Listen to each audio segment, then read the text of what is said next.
horror fans, welcome to the Graveyard Ghouls. I'm Ghastly. And I'm Gruesome. And today we are going to be talking about the original 1974 movie, The Texas Chainsaw Massacre. Yeah, so I thought it was just called Texas Chainsaw Massacre. Nope. Which is the foretitle of like the fourth movie or in the series or whatever.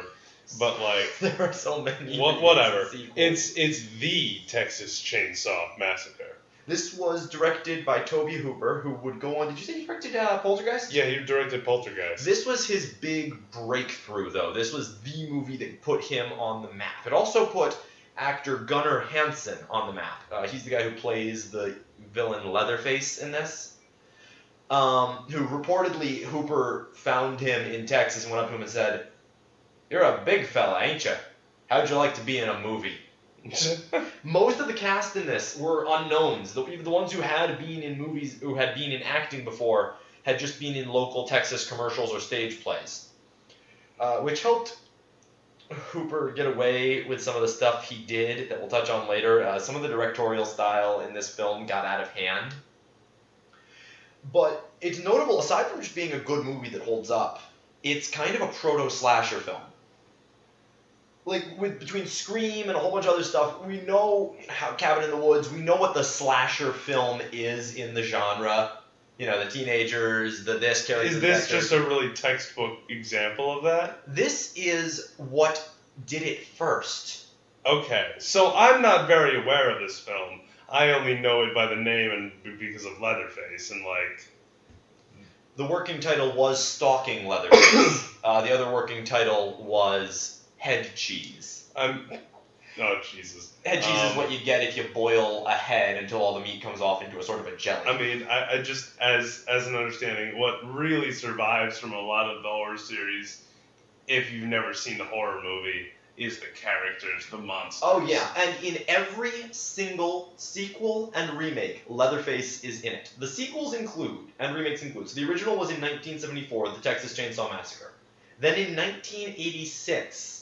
12 years later, they made The Texas Chainsaw Massacre 2, which is essentially a direct sequel with most of the same characters and a couple of new ones, but they decided to make it a comedy for some bizarre reason.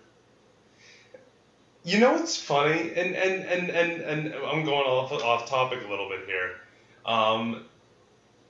How Leatherface is in each one of his sequels and offshoot movies, always the monster. But when I first saw Friday the 13th, and we'll watch that later point in the future, with Jason. I thought the first monster would be Jason. When I got to the end of the first movie, I was like, but where's the guy with the hockey mask? And Leatherface is in this one, and he lives up to the hype in the first one. Then there's Leatherface, The Texas Chainsaw Massacre 3 in 1990, which ignores The Texas Chainsaw Massacre 2, and is just a direct sequel to the first one. Then there's Texas Chainsaw Massacre, The Next Generation. This one drops the, and it's just a reboot. It ignores all previous movies and just says, hey, let's do the whole thing again as if none of those one existed. Then in 2003, they made The Texas Chainsaw Massacre, which was another remake, directed by a guy who previously had only directed music videos. And it is pure style over substance, gross unpleasantness. Then they made The Texas Chainsaw Massacre: The Beginning in 2006, which was a prequel to the reboot from 2003. Then, in 2013, they made The Texas Chainsaw... No, it's not. It's just called Texas Chainsaw 3D. And it's a direct sequel to the original 1974 film that ignores everything else made to date, and is about a young woman finding out that she's Leatherface's long-lost cousin, and therefore the townspeople want to kill her, and Leatherface has to save her, and he's the hero now, kind of. That's dumb. Yep. And then in 2017, they made Leatherface, which is a prequel to the 1974 movie, showing the origins of Leatherface as a teenager that ostensibly is in the same timeline as Texas Chainsaw 3D because it has similar visual styles, but never explicitly confirms that one. Okay. He also showed up in Jason vs. Leatherface, which was a comic. Yes. So, a lot of stuff, none of them are as good as the first one. What the sequels and remakes did do was put whole crap tons of gore everywhere, which is something the first one was actually more tasteful with. I'd be interested to see, like, the development of costumes over a certain period of They time. get progressively worse. Progressively worse. It's amazing. I'm sure, like, some of the more modern ones were interesting, at least the masks, maybe. The mask in Texas Chainsaw 3D was interesting, but it looked more costumey than the 74 one. Okay. The mask in the 2000 the one directed by a music video guy, the mask was decent, but then they decided to take the mask off and have Leatherface be this inbred, deformed-looking mutant guy. Oh. Which is dumb. They're all right, but it's weird. The first one works because it looks real. It looks like something that could have been made by a human being instead of a costume department. Okay. Which is important because the inspirations with this film are a few things. One of them was the murders of serial killer Ed Gein. Guy. Yeah. The guy who made furniture and decorations out of human body parts. In the trailers and everything leading up to this movie in the 70s, they claimed it was inspired by real-life events. Like as if the Texas Chainsaw Massacre was a real thing that happened. Oh, okay. It didn't. This never happened. Of course. But they tried to make you think it would. They'd say it was based on true stories. It was inspired by Ed Gein, and it was also inspired by Tobe Hooper being in a hardware store during the Christmas rush and thinking to himself, if I just grabbed one of these chainsaws and revved it, they'd get out of my way damn fast. What a dark thought. I mean, yeah, but like... Yep. It's, oh man. This movie, let's see. This was actually banned for a while in a few countries. It was, where is it? There's a list of where it was banned. There we go. It was banned in Finland for over 20 years. It was banned in the United Kingdom for having the word chainsaw in the title. Not for any of the content, just you have chainsaw in your name, therefore you're banned. It was banned in Germany for 25 years, with the exception of a heavily censored version that was missing 12 minutes of footage. Jesus. The ban was lifted in 2012 after a 3-year lawsuit carried out by the rights holder.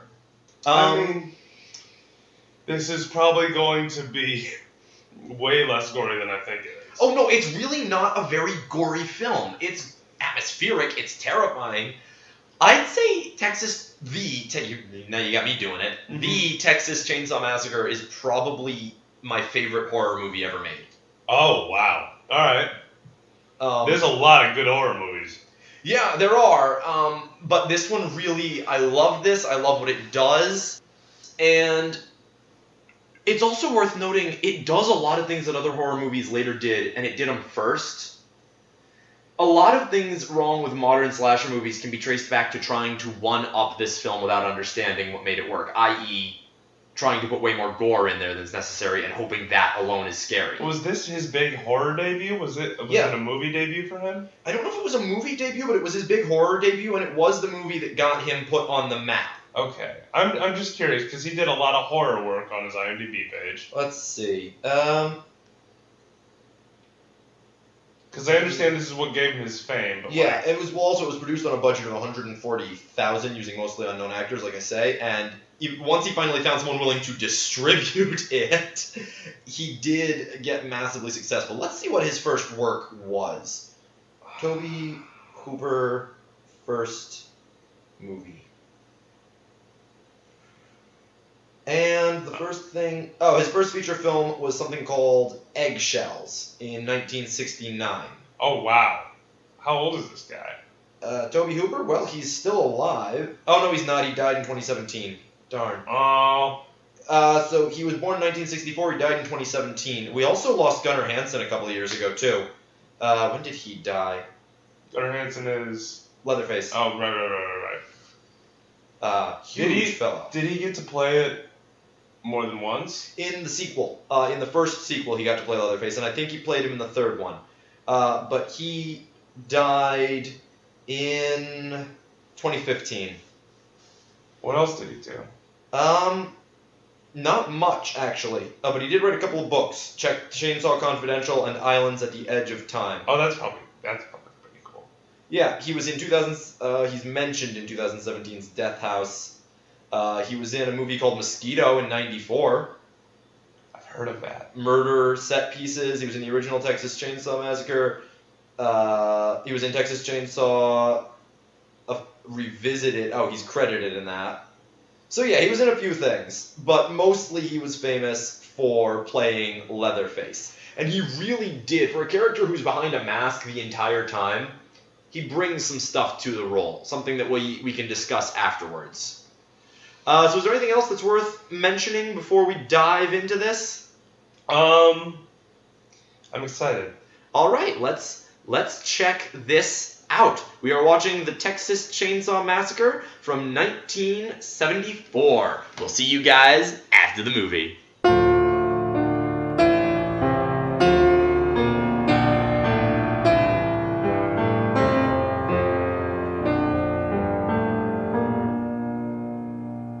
Okay.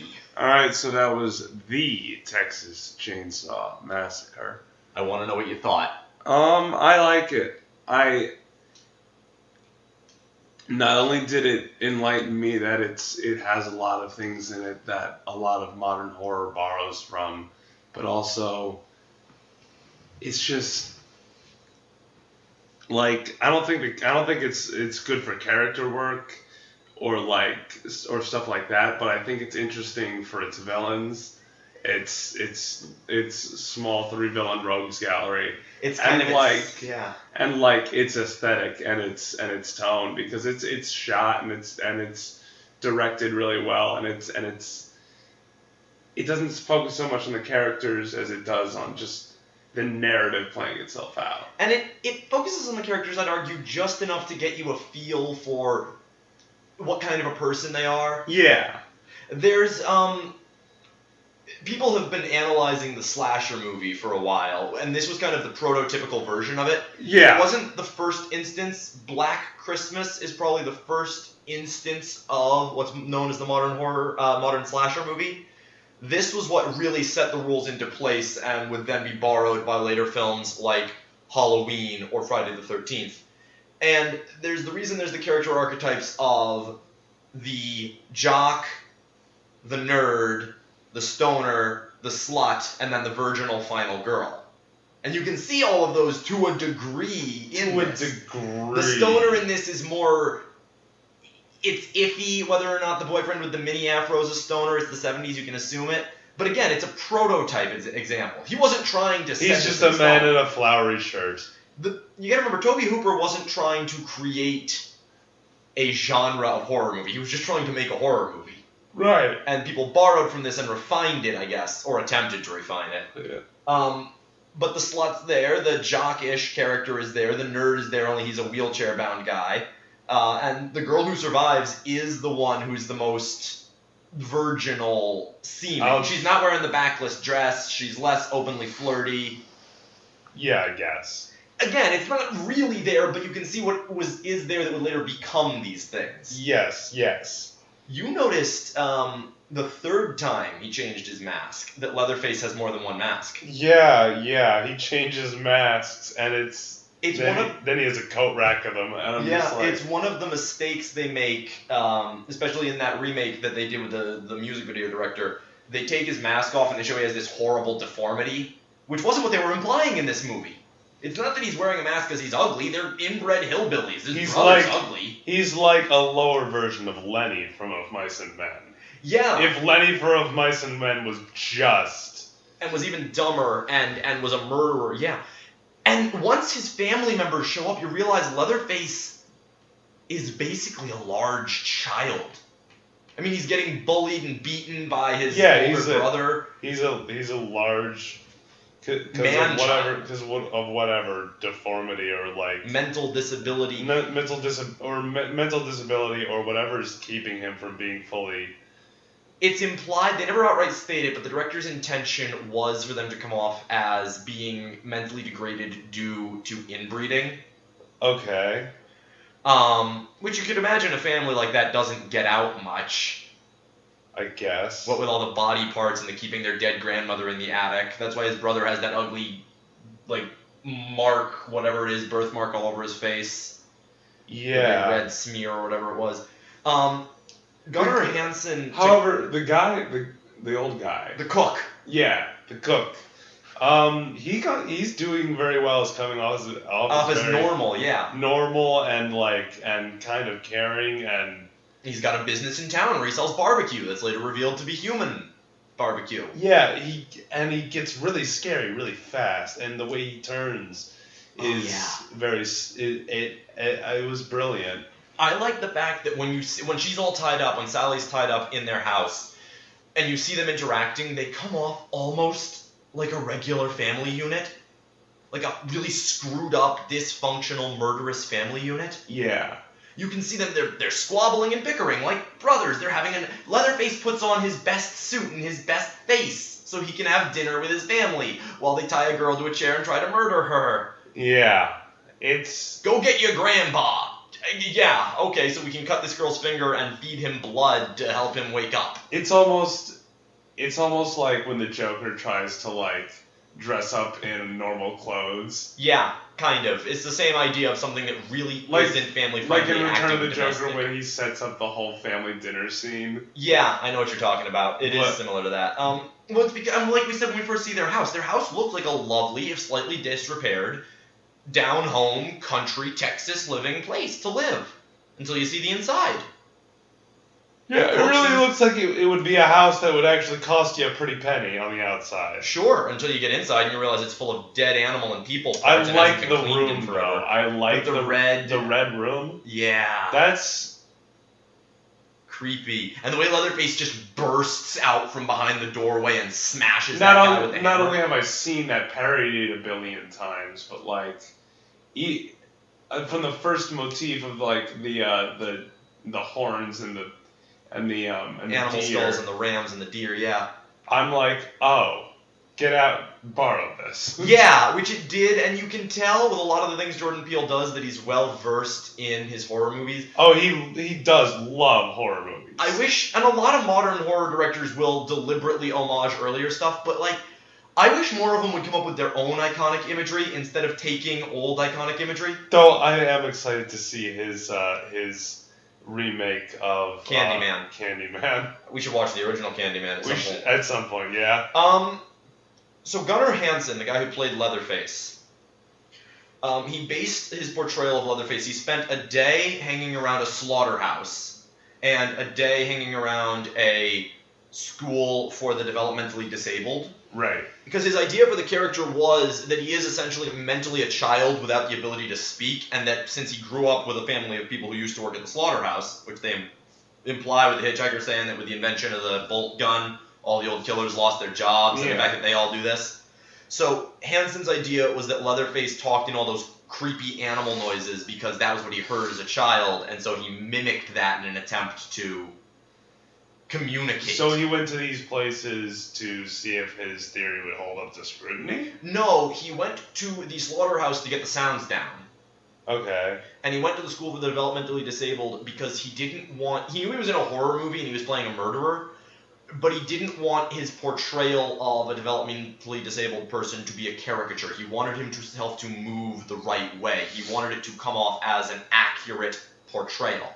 And he did actually receive some praise at the time and in years since for the nuancedness and the what's the word I'm looking for? Care, yeah, that he took with this. It's not an offensive caricature. Okay, yes, it's a developmentally disabled guy who's murdering people, but he doesn't come off like he's making fun of them. And the movie does kind of imply that he wouldn't be this bad if his family weren't such monsters and were using him basically as an enforcer. Yeah. I mean, he's just a brute under the thumb of his family members. It's impressive to me that once his family shows up, his main emotion is fear. He's really not the bad guy in this movie. I mean he is. He kills like 4 people. Yeah, he's the bad guy, but like he's not the villain of this movie. He thinks he's per se. In his own mind, he's Kevin McAllister from Home Alone. Yeah. He's defending his home and his family from a bunch of outsiders who show up and would bring down the police on them. And those screams he's making aren't anger. You begin to realize he's screaming in terror. Look at the final shot when she gets away and he basically throws a temper tantrum, swinging that chainsaw around. Yeah. Now, this brings me to something I really want to I bring thought up. it was dancing almost. But No, but he's throwing a tantrum. If Joker has taught me anything, it's Oh, that for villains God's dance sakes. is that villains dance everywhere. Stop trying to tie this back to the Joker. Villains dance everywhere. He's not dancing. Dance revolution. Stop. That was a real chainsaw. Oh my god. That's what I wanted to bring up. See, he used a bunch of non-union first-time actors, which partially was for budget. Oh, I would never agree to do that. This was their big break. This got a lot of them their big break. That's really cool, and I like that, and good for them. But if it was breaking a union rule like that, it wasn't. The union wasn't really a thing as much as it is now. Then let's look at when the union first was. I mean, sure, but like, I wouldn't agree to swing a live chainsaw in the air. Actually, here's the thing: the chainsaw was not. That specific scene was not the director's idea. The script called for Leatherface to stamp his foot and scream in frustration. Hansen was really, really ticked off with Hooper for all the crap he put him through earlier in the shoot. Yeah. So he swung the chainsaw around his head to scare Hooper. And then immediately lost control of the chainsaw and almost decapitated him, which is that moment you said it looks like he's dancing where the chainsaw does that low swoop and he does a whole circle. Yeah. He's regaining his balance because he almost fell face first on the stupid thing. Yeah. Dumb. Well, let me Inadvisable. Yep. So the Actors Union, the Screen Actors Guild was it was founded in 1933. So it existed at this point. Oh yes. But they weren't unionized. So here's some of the things that happened in this movie that were Hooper's fault to a degree, and that were completely screwed up. So first off, that shot at the end where the chainsaw falls on Leatherface's leg. Yeah. So there was a metal and leather plate in between his leg and the chainsaw blade to keep it from cutting him. But because it was a live chainsaw, the plate heated up almost instantly and burned him. So that scream you hear is actually the actor screaming in pain. Of course it did. The other moment where something like that happens is when the girl gets mounted on the meat hook. See, they needed her to be hanging in the air, so they used a rope harness under her clothes and hung it from that, but it was a poorly made harness, and it was basically cutting into her everywhere that it was holding her up. So her screaming was also her screaming in agony. That's why she's trying so desperately to hold herself up higher on the hook. She's trying to get the pressure off of that rope harness. A lot of this one we can't really blame Tobe Hooper on, but after the scene where Leatherface chases her, and the main actress playing Sally seems to be covered in scratches and blood, she was running through trees at night. She actually did get really scratched up from that scene. Also, she kept not being able to outrun Hansen because she kept slipping and falling or just not being as fast as him because of how tall he is. So they had to keep reshooting it because he'd just be right behind her and be like, well, now what do I do? That's a really impressive scene, though, to me. A lot of modern horror movies will just have the villain teleport off screen, like you'll run into the house and the villain's already there because the camera wasn't pointed, so you can't prove he wasn't. This just shows him barreling down on her, and it's horrifying. He's just fast. And huge! He's just big and almost invincible and fast. I mean, he is just a human being, but he's this 300-pound... I think Hansen was 6.5 feet tall. Yeah. And they had him in 3-inch lifts. He's a big dude. And there's a couple of shots in this where you see the camera in front of him, and he's right behind her, and you think there's no way she's not going to get away, and she only manages to just round a corner faster than him because of his own momentum. The dinner scene, where everything goes completely to hell, and she's losing her mind and screaming. Yeah. First off, that's a disturbing scene, right? I find it... I almost think that it was confusing in a few ways. Like, primarily with the cook. The cook. Because they were bickering, right? Yeah. And they were bickering about him not wanting to be a part of the torture element. Yeah. Yet he's cackling and laughing and getting giddy whenever he sees the yeah. Well, you gotta remember he's the one who puts up the front of respectability, and he's the only one of the three brothers who functions in normal society. Yeah. So it's a pride thing. He's like, oh, I'm better than my brothers. I guess. And he also doesn't have a taste for killing himself, as he says. He takes no pleasure in actually killing. Yeah. He's the cook, they do all the work. And I get the sense that he really is just squeamish about actually killing people himself. And he tries to justify that to himself by claiming to have standards that he doesn't. Yeah. It could just be that he's a loon. I do think some of the He does get close-up... giddy, but watching it, though. I Yeah. But then again, maybe that's just he's excited to see his grandpa go to work. mean, oh, God. Remember, it's like this. They think they're having a nice family dinner while they murder this girl. He doesn't want them dragging it out and laughing in her face. He doesn't, but he want just kill her and get to work. And ooh, I get to see my grandpappy do what he does best. Smashing people's heads open with a sledgehammer. And then, of course, it turns out he's too weak and feeble to do it, because of course it is. And lucky for Sally. I think they go a little overboard with some of the close-up shots on her eyes. Yeah, it's very much, it feels like A Clockwork Orange. Kind of, and I get what they're going for, and it does feel unsettling, and it does feel like she's losing her mind, but I think they take it... I think it pushes it just a hair further than it needed to. Yeah. That's my one criticism with this film. Okay. That scene also went very poorly when filming. A few things went wrong. See, they filmed for, how many hours? It was 27. 27 straight hours of filming for that scene. To keep getting, because they kept screwing up the takes. They had to keep doing more and more takes. Now, here were the problems. They were filming in Texas. To make it look like it was night, they had to cover up every window in this room. It was 97 degrees or 100 degrees outside. That was real meat on the table. Why didn't they just wait till nighttime? Because they started filming at night, but it took too long. Now, that was real meat on the table. Leatherface's mask was made of real leather. This seems like a very much worse decision than just filming at night. I know. There was only one of each leather mask for Leatherface. And they couldn't take them off or wash them because they were afraid they'd screw up the continuity. So he smelled horrible. Yeah. The meat on that table. This is a worse alternative to filming at night, no matter how difficult it was to film at night. The meat on that table was real meat, and after about 5 hours, it started to rot. Yeah. It was roughly, according to the commentary, it got to between 105 and 110 degrees in that building. I reiterate everything I just said. Hansen couldn't take off this leather mask the entire time, which is a full head leather mask with a wig. It's gross. They started to lose it. Hansen, in his own words, during an interview, he said, about halfway through this, he started to disassociate and began to think that he was supposed to take the directions literally. So when Hooper said, now in this part you kill her with the hammer, he actually moved to kill her for a second. For a brief moment, Hansen thought he was supposed to, oh yes, of course, I'm supposed to murder this girl.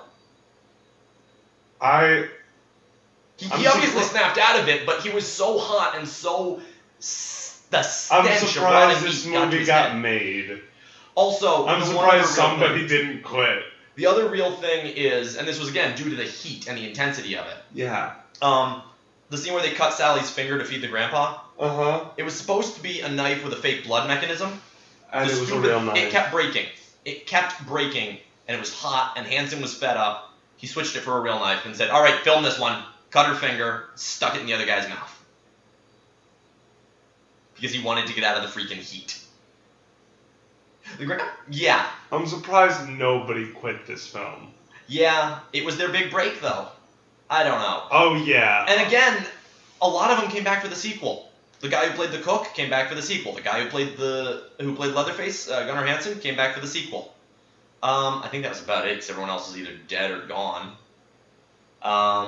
Yeah, cut me for real for a movie for my big break? Nah, pass, thanks. Wait till you hear what happened to the actors who were in Evil Dead. Well, they were just being thrown into furniture. I mean, like... Well, also somebody had contact lenses that meant they couldn't see, were given a real butcher knife, and were aimed at someone and said, okay, start stabbing. Yeah, like...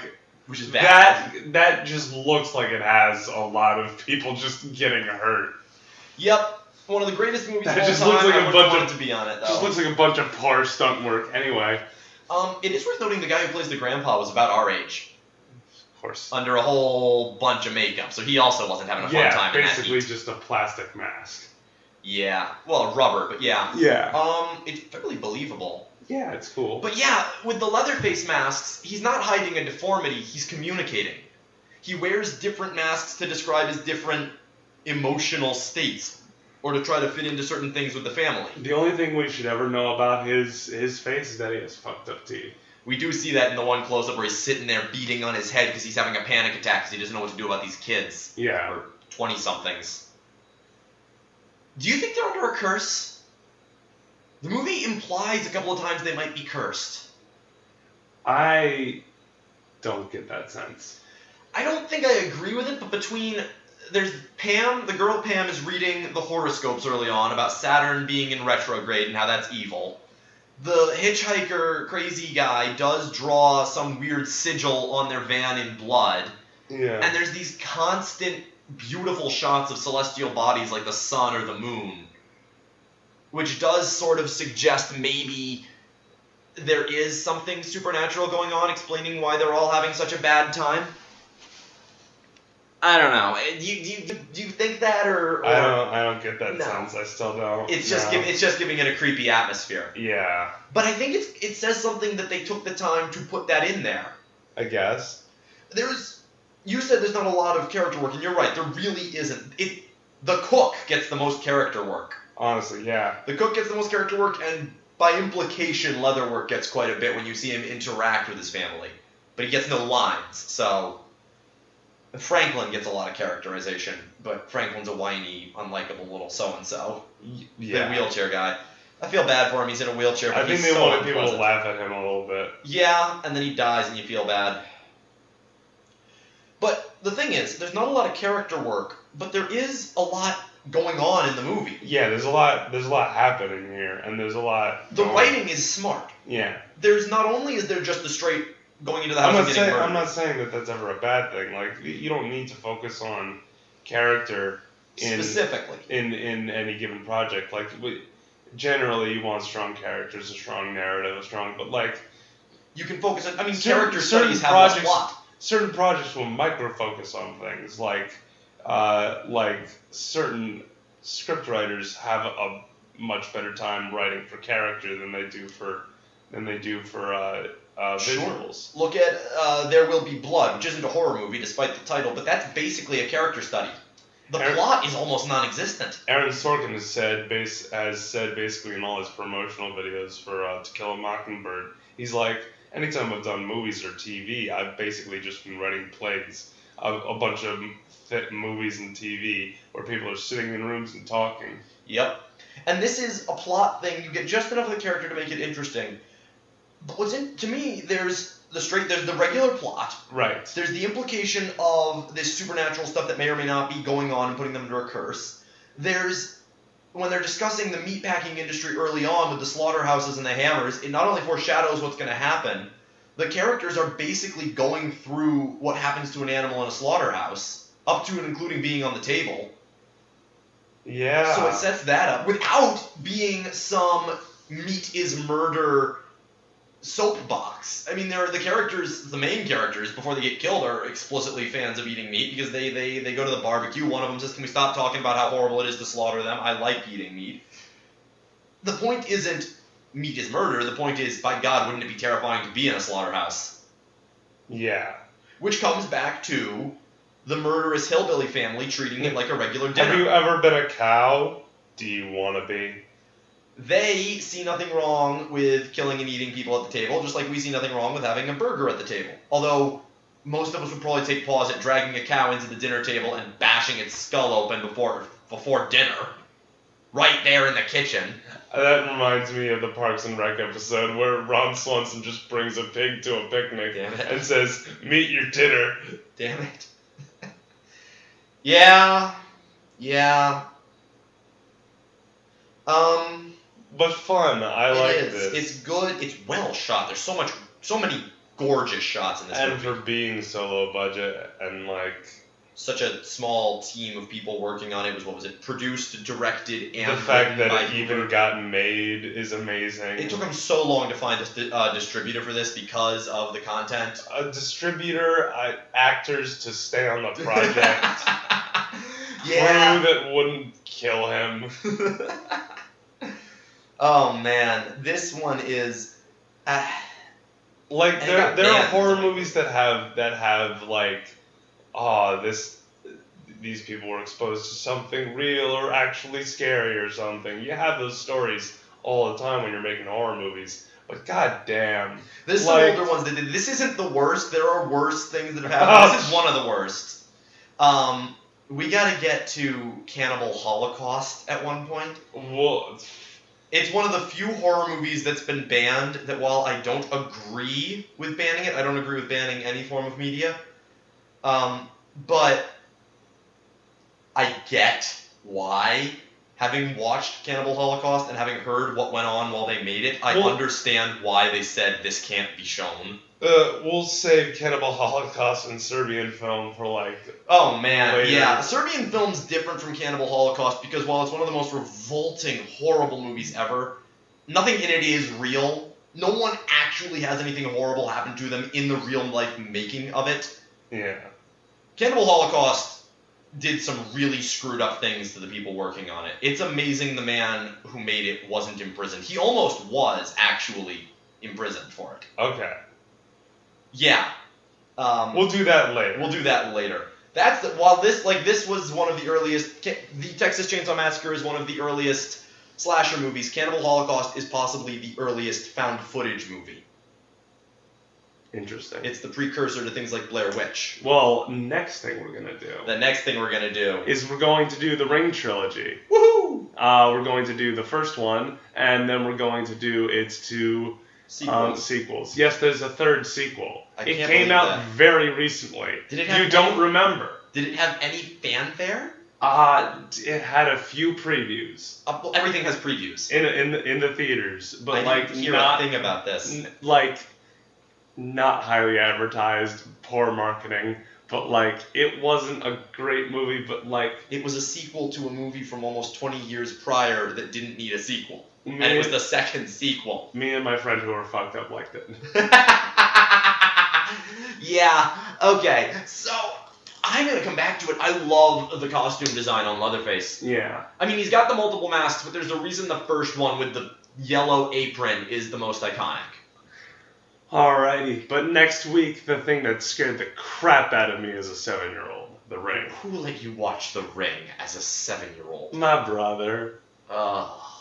Yeah, Oh. he soon felt bad about that one. Anyway. Amazing. All right, well, I'm glad you guys stuck with us. We're going to watch The Ring next week. This was the Texas Chainsaw Massacre. I have been Ghastly, I'm gruesome. and this has been the Graveyard Ghouls. We'll see you later, everybody. Ciao, ciao. Have a good night.